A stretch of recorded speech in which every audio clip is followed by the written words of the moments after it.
Hello friends, welcome to my YouTube channel Hack. Today we are talk about Canon EOS R5 overheating issue.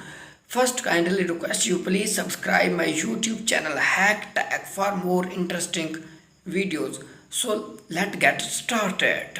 There is not much wrong with the Canon EOS R5. That's what we wrote in our full review of Canon new flagship mirrorless body. The internet has a bone to pick with us. It seems because you can't wave a stick over on YouTube without hitting a reaction to the R5 overheating issues. Hence the recent arrival of a new 1.1.0 firmware update from Canon. The headline claims of the update is that helps extend video shooting times in the some situation Canon. Also claim temperature detection has been improved with a knock on improvement in how long you can shoot and reckons you will be able to shoot more clips in a short period of time. That's all a little wage. So we grabbed a stopwatch and put the EOS R5 latest firmware to the test. How much does it improve the camera video performance, and does it change overall consolidation of the EOS R5 and who it's for? Before we delve into that, it's time for quick rewind. Why the heated debit?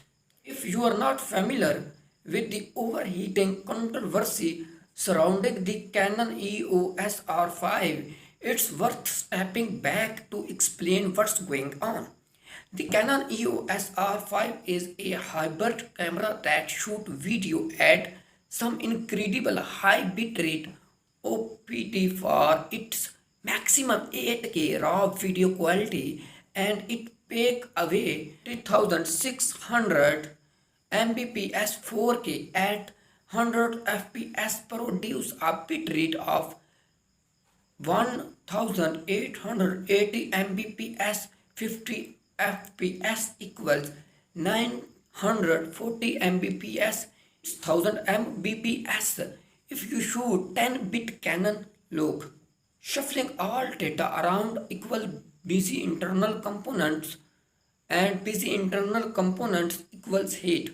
Proper cinema camera like Canon C300 Mark III or the Sony FS9 have internal fans to allow them to shoot long clips at high bitrate.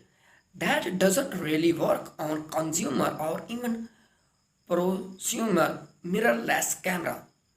There are too small to comfortable accommodate a fan, which would suck battery life and create extra noise in a body where users are more likely to be using the onboard microphone.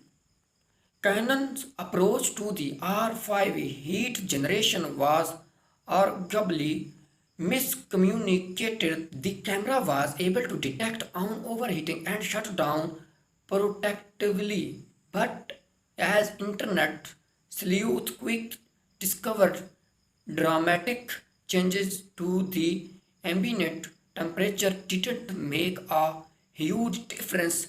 How long it took the camera to overheating, suggesting the R5 overheat protection was the work of a time rather. I hope you like this video. If you like this video, kindly request you please subscribe our YouTube channel.